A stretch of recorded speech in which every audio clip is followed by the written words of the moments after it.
Welcome back to Rapture Tales. Don't forget to like, subscribe, and get ready for another story you won't forget. Let's dive back to the story. Charlotte Turner always believed her marriage to David was strong, but the illusion began to crack the very moment Victoria Miles entered their lives. Victoria was charming in a dangerous way, the kind of woman who smiled too widely, touched too often, and stood too close.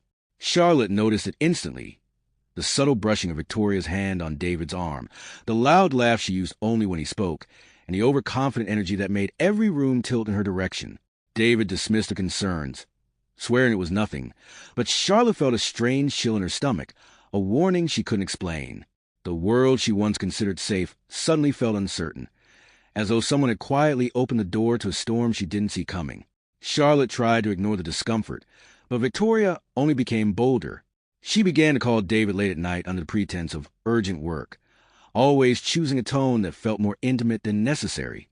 She started sending him inside jokes, teasing messages, and photos that weren't inappropriate but certainly weren't professional.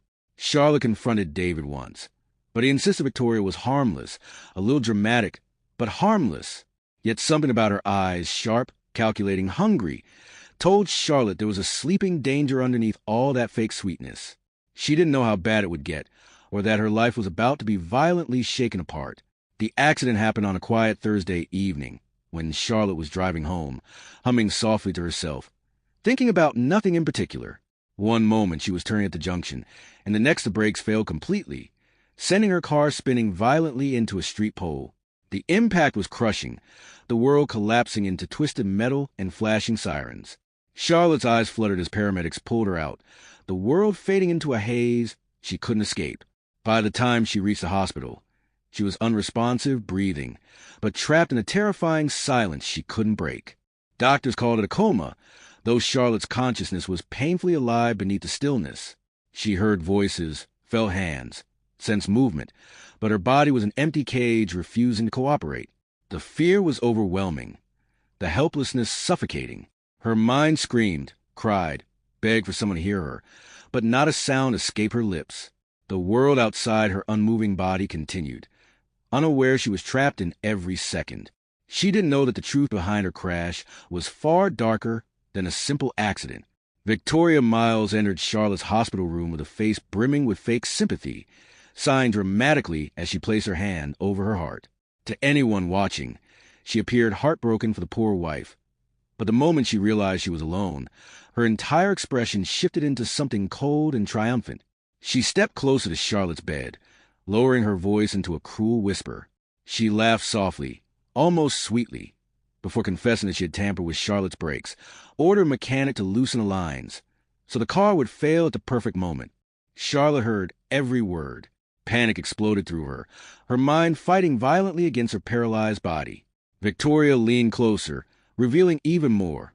She wanted David, wanted his life, his money, his status, and wanted Charlotte gone permanently. She admitted she expected the crash to kill her instantly. Charlotte screamed internally, her mind thrashing like a drowning victim desperate for air. But Victoria simply smiled, certain that Charlotte was nothing more than a silent corpse waiting to be unplugged. Georgia Walker, Charlotte's closest friend, visited every single day, refusing to believe her friend was gone.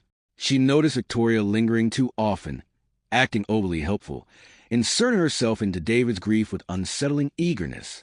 George's instincts prickled with suspicion. Something felt off. Victoria seemed too comfortable, too present, too desperate to be seen as supportive. Georgia stayed longer during each visit, watching, observing, tracing every strange detail. It wasn't long before Georgia noticed Charlotte's faint finger twitch, a movement so small it could have been dismissed as a reflex, but she knew Charlotte better than anyone. That tiny, intentional flick broke Georgia's heart open with hope. She leaned closer, encouraging Charlotte to keep fighting, whispering that she would uncover the truth. From that moment, Georgia began to watch Victoria with burning intensity, recording everything silently in her mind. Georgia bought a miniature hidden camera disguised as a pen and placed it inside Charlotte's room. She suspected Victoria would eventually slip, and she wanted proof. Victoria didn't disappoint. She often entered the room when no one was around, speaking softly to Charlotte out arrogance, not knowing she was being recorded. She taunted Charlotte, calling her weak, pathetic, and temporarily inconvenient.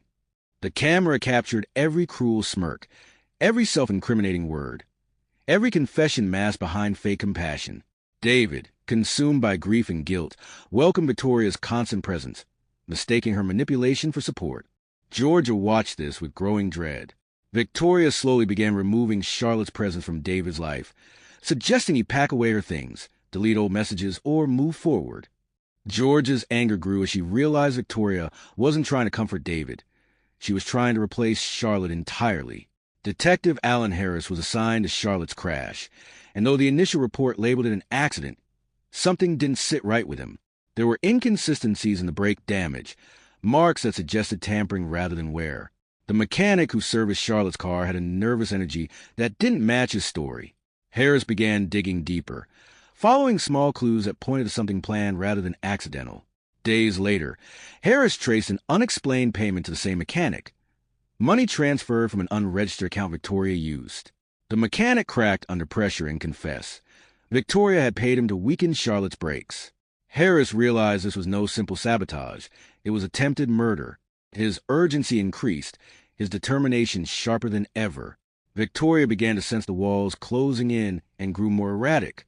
She was no longer as composed as before, pacing anxiously, snapping at nurses, and appearing increasingly paranoid. She worried Charlotte might wake up. She worried David might slip away. She worried someone had begun to see through her charm. Her desperation reached a breaking point as fear gnawed at her carefully crafted confidence. Late one night, driven by panic, Victoria sneaked into Charlotte's room with trembling hands, intending to disconnect the life support machine. She whispered to herself, insisting she had no choice anymore. She leaned over Charlotte, fingers inching toward the machine, unaware that Georgia had stepped quietly into the doorway. Georgia caught her in the act and shouted her name with raw fury, startling her so violently that Victoria stumbled backward. Panic flashed across Victoria's eyes as she realized she'd been seen. Georgia lunged toward the life support machine to protect it while yelling at nurses for help. Victoria, cornered, tried to lie, but her excuses cracked as quickly as her nerve. Charlotte, terrified, felt her heart race uncontrollably. The fear, rage, and sheer will to survive surged through Charlotte like electricity. She pushed harder than she ever had, fighting the paralysis with every bit of strength left in her. Her lips trembled violently, her throat burning as she attempted to force sound out. Georgia turned toward her in shock when she heard a faint, broken whisper, Charlotte's first in weeks. Victoria! The barely audible sound escaped Charlotte's lips, but was powerful enough to freeze the entire room. Nurses gasped. Georgia burst into tears. Victoria turned ghostly pale. Charlotte gathered every last bit of strength and forced out the truth. You tried to kill me.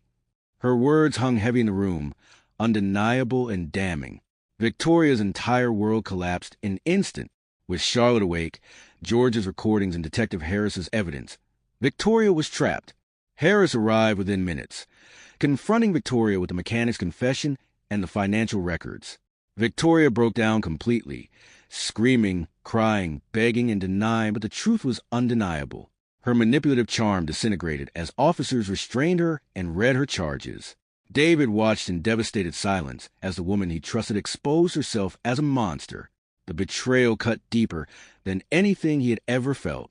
He looked at Charlotte with overwhelming guilt, realizing how blind he had been, how easily manipulated, how painfully absent when she needed him most. He apologized endlessly, but Charlotte's eyes held a truth he was afraid to face. Victoria was charged with attempted murder and later found guilty.